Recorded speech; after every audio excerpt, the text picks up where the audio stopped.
Lilith Blonde is a young witch who is just about to attend the most prestigious magical academy, the Tower of Silver Star. But the tower is a treacherous place. Filled with mystery, it holds the secrets of the living and the dead. In order to survive, Lilith will have to become more than a witch. She will have to become a master magician and overcome the dangers that threaten her time and again. We'll learn the knowledge to properly take over for us weary magicians. Sir, am I going to be your apprentice? Now there's no need for that. We are pupil and mentor. Please, call me Professor.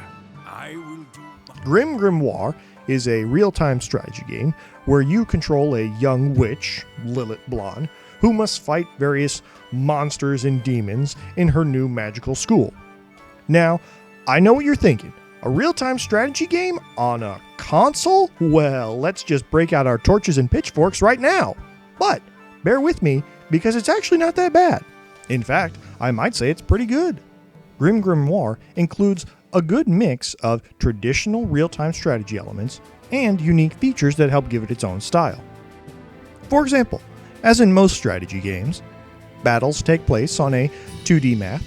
You will need to harvest resources and then use them to build your base and its defenses. Once that's done, you'll create your own units, each of which has their own strengths and weaknesses, and use them to combat your enemy and destroy their base.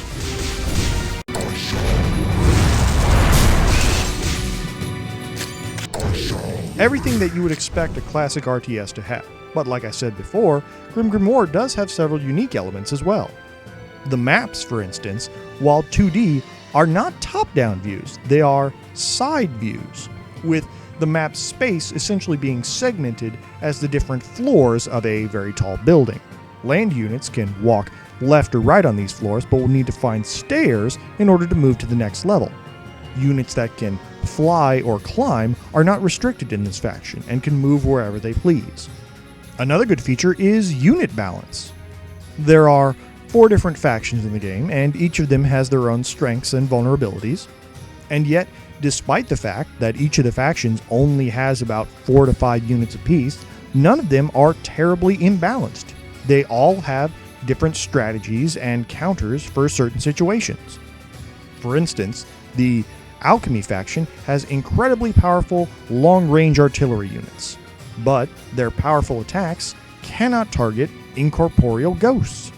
That is, unless they employ their special unit that can temporarily make the ghosts tangible and even the odds for them. The game has a lot of creative synergy, and no one side is completely overwhelming. Even fantastically powerful dragons can be brought low by clinging slime or simple sleep spells.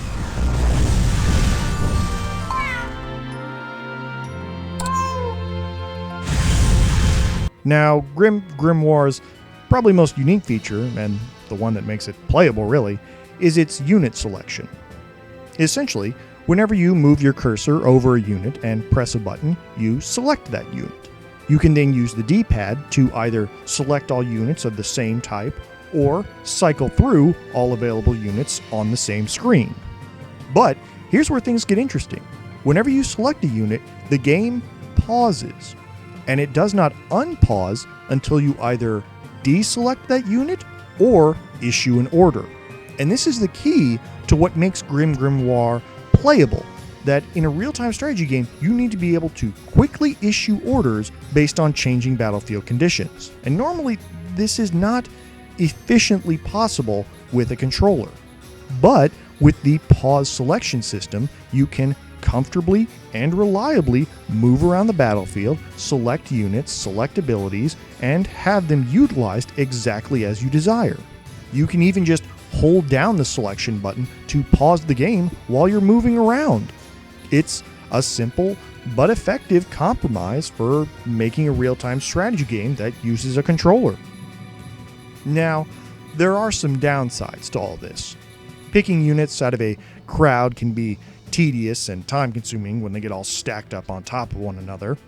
Also, you cannot select mixed groups of units, so if you have a large group of different types of soldiers that you want to get from one side of a battlefield to another, you have no choice but to issue orders individually to each group, and that can be kind of annoying. But other than that, it's an entirely passable system. Now, as to some of the game's other features, well, presentation-wise, you can see that obviously the game looks fantastic. Vanillaware sets the bar for some of the most beautifully rendered 2D sprites in all of gaming. And yet, I wish I could say more for the maps. They are incredibly repetitive in both design and function. Not only do they all look the same, there's also almost no variety when it comes to missions. Oh, and those incredibly overly detailed columns and buttresses that dot the levels, they can actually be a hindrance, as tiny units can get obscured behind them if you're not paying attention. And I am not always paying attention. Now, the story is the last thing that I'd want to talk about for this game, and unfortunately it is also the weakest element. To its credit, I will not say that GrimGrimoire has a bad story. In fact, it's fairly interesting. But the gameplay is so hopelessly detached from the narrative that the quality of it hardly even matters. It has this fascinating story filled with all these unusual characters, each of which has their own backstory and motivation and differing goals that leads to a lot of interpersonal conflict. And yet, there's never any opportunity to interact with these characters, to learn more about them and the world they inhabit, or to make any sort of choices. I mean, after the first half dozen or so introductory cutscenes, they're hardly more than talking heads, expounding to you what you're supposed to be doing for the current mission and who you're supposed to be fighting. But there's no reflection of this in the gameplay. Like I said before, the maps don't change to indicate that you're in a new location, and despite the fact that you're supposed to be fighting different people, I never saw any indication of tactical difference other than what units were currently available to my opponents. It's not a bad story. I dare say I even enjoyed it quite a bit, but it's as if I was watching a movie that was happening at a completely different location.